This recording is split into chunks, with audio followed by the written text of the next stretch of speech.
Бул кадрлар бүгүн түштөн кийин Көк Таш айылында тартылган. Катуу жаандан кийин тоодон түшкөн сел агымы кыска убакыт ичинде күч алып айыл ичине кирген. Суу таш топуракты кошо агызып келип турак жайларга жана ички чарбаларга зыян келтирген. Бүгүн 20-июнь күнү түштөн кийин болжол менен 3-4 чамасында Баткен районунун Көк Таш айылында катуу жааган жаандын кесепетинен айылдагы 16 турак үйдү сел каптаган. Биз турган үй дагы ошол сел кирген үйлөрдүн биринде турабыз. Азыр тагыраагы бул үйдү өзүңүздөр көрүп тургандай толугу менен жараксыз абалга келип, кооптуу абалда болгон. Баткенден келип, как раз чай ичип атканбыз. Чай ичип атсак эле жамгыр башталды. Жамгыр башталып, канча катык жауды жамгыр. Жамгыр жаугандан кийин келинчегим эшикке чыгып, арканы көрүп келейин деп чыгып келди. Бир маалда чуркап келди. Аркага сел келип атат деп. Мен карасам уже болбойт, көтөрүлүп кетти. Буну айттым, коңшулар чакыр, апамдарды, балдарды эшикке алып чык дедим. Кийин анан коңшу экөөбүз каздык тоякты.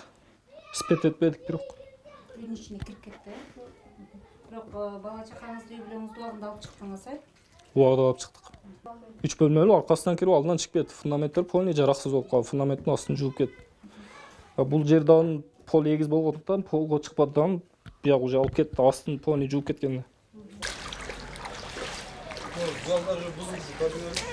Селдин кесепетинен жабыркагандардын дагы бири Көк Таш айылынын тургуну Кубанычбек Тажыбаев. Катуу келген сел суусу үйдүн ичине кирип, бөлмөлөрдү толугу менен каптаган. Натыйжада үйдүн ичиндеги тиричилик буюмдарынын басымдуу бөлүгү жарактан чыгып, турак жай жашоого жараксыз абалга келген. Бул атам үйү.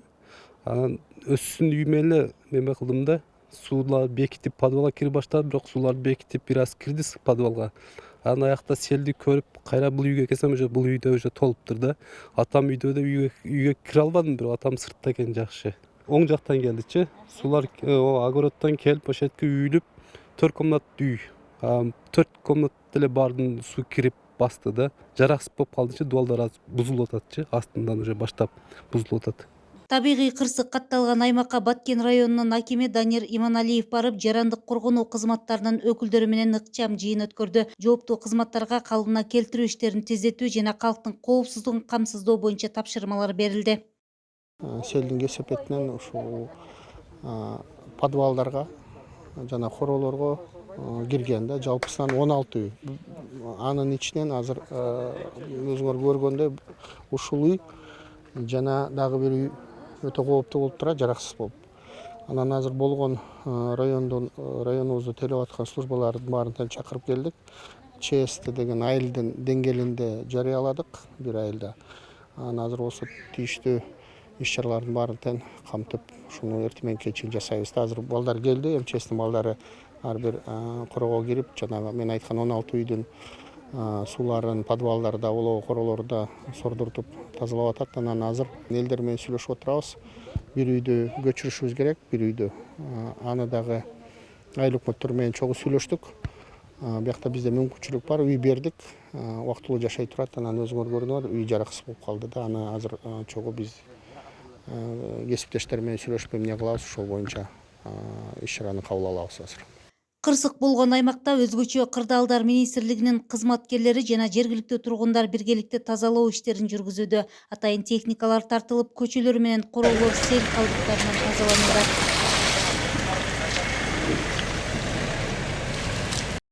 Учурда Баткен облусунун Баткен районунун Аксай айыл өкмөтүнө караштуу Көк Таш айылында бүгүнкү селдин кесепеттерин жоюу иш-чаралары толук жүрүүдө. Атап айтып келсем, Көк Таш айылынын Дакма участкасында жалпы 2 үйдүн ичине жана 14 жертөлөлөрүнө суу каптаган, сел суулар каптаган. Ошондой эле ички чарбалык жолдордун 600 метр жерине кум шагыл баскан. Азыркы учурда Өзгө чарбалар министринин Баткен облусу боюнча өздүк курамы бул жерде тазалоо жумуштарын жүргүзүп жатат. Учурда кырдаал көзөмөлдөө райондук штаб селдин кесепеттерин толук жоюу жана келтирилген чыгымды тактоо иштерин улантууда. Айыл ичиндеги жолдор ачык, электр энергиясы үзгүлтүксүз берилүүдө. Медицина кызматкерлери жергиликтүү тургундардын абалын көзөмөлдөп, керектүү жардам көрсөтүүдө. Белгилей кетсек, учурда Баткен облусунун башка аймактарында, тагыраагы Кадамжай районунда да катуу жааган жаандын кесепетинен сел жүргөнү кабарланып, жеринде тиешелүү кызматтар кырдаалды тактоо жана кесепеттерин жоюу иштерин жүргүзүүдө. Адистер тоолуу аймактарда жашаган тургундарды аба ырайынын өзгөрүшүнө байланыштуу коопсуздук чараларын сактоого чакырат. Кундуз Жорубекова, Абдрашит Саттаров, Ала Тоо 24, Баткен облусу.